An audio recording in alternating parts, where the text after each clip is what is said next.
Hi everyone, my name is Samuel Reed, and I am a Christian.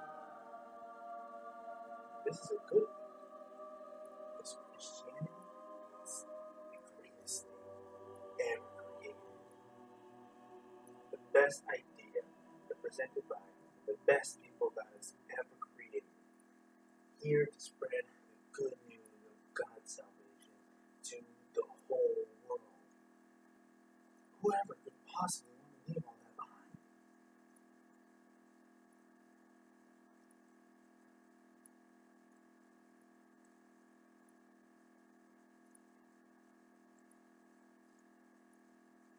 As hard as it may be to believe, people these days have been leaving the church more and more frequently, especially among young people.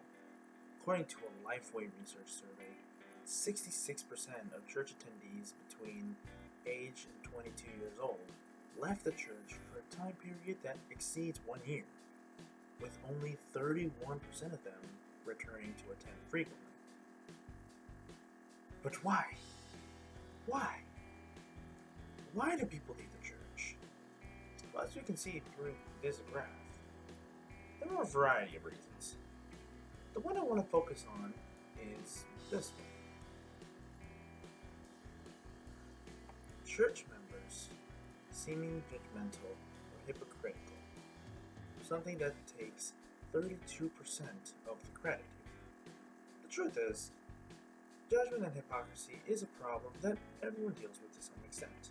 However, many Christians can often lack self-awareness of this, and as a result, our judgment over others can often end up hurting them. To further illustrate this, there's a couple of pieces of Christian media that I would like to pull from.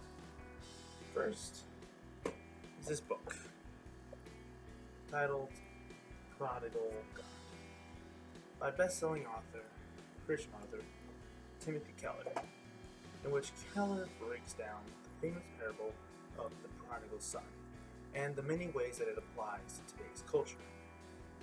The second is the Christian film God's Not Dead. We're going to put God on Wait, trial. no.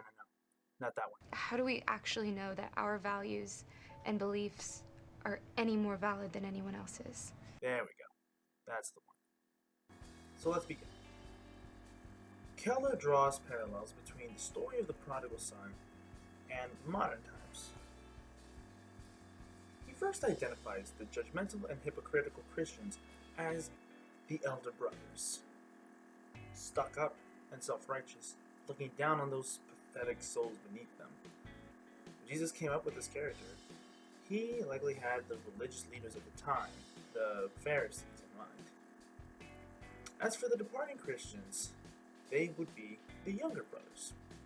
Because although the younger brother is often portrayed as foolish and reckless, Keller explains, quote, "When we see the attitude of the elder brother, we begin to realize one of the reasons the younger brother wanted to leave in the first place. They have come to the conclusion that religion is one of the greatest sources of misery and strife in the world. And guess what? Jesus says through this parable, they're right. And this concept of two brothers is one that can be found at the heart of the film God's Not Dead 3. The story follows David Hill, a preacher who finds himself tested when his church incidentally blows up, damaging itself substantially and killing his best friend, fellow pastor Jude. David is our elder brother in this movie. As the nearby university seizes the opportunity to try to take the land of his church from him, David's main motivation throughout the movie is to maintain ownership of his church, whatever it takes. He believes that it's his duty to fight the administration for God, and he displays a great deal of victimhood. The man literally complains about his fairly small issues to not one, but two black preachers. And when he finds the guy responsible for the church explosion, he doesn't hold back at all. Little does he realize that the guilty party is a younger brother. Adam Richardson is introduced into the movie as a church-hating atheist who gets mad when religion gets in the way of his relationship with his girlfriend Keaton.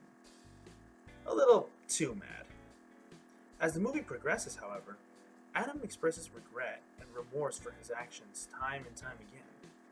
The movie also follows Keaton's own relationship with God, showing her as something of a younger brother herself. However, the most compelling dynamic in this film comes with the introduction of the literal younger brother, Pierce Hill. Despite being a devout atheist, Pierce looks out for David and helps him out as much as possible to keep his church. It is revealed that David looked up to Pierce as the two grew up, but that over time, Pierce just suddenly grew apart from them and Christianity.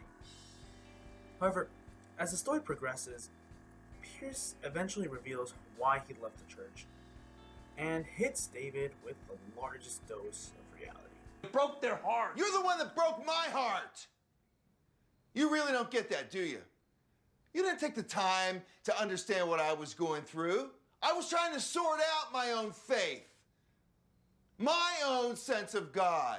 I was changing, and you all hated me for it, and that's the truth, David. The lesson that David is forced to learn is that he was never called to fight like he thought he was. He wasn't called to fix people, or to judge them, or to condemn them. He was called to love them. He compromises with the administration, gives up his church, and inspires many onlookers, believers and non-believers alike. In essence, he stops being an elder brother and becomes a true elder brother, one who will put his own self-righteous needs aside and look out for his neighbors. God's Not Dead 3 is a story about the lost and their journeys to finding God again, in the midst of some major challenges in their lives, ones that they will clearly endure even after the credits roll. And the same goes for the rest of us. We're constantly changing in many ways throughout our lives, for better or worse. We need to remember who God is, and what He asks us of. As Keller puts it, we will never stop being younger or elder brothers until we acknowledge our need, rest by faith, and gaze in wonder at the work of our true elder brother, Jesus Christ.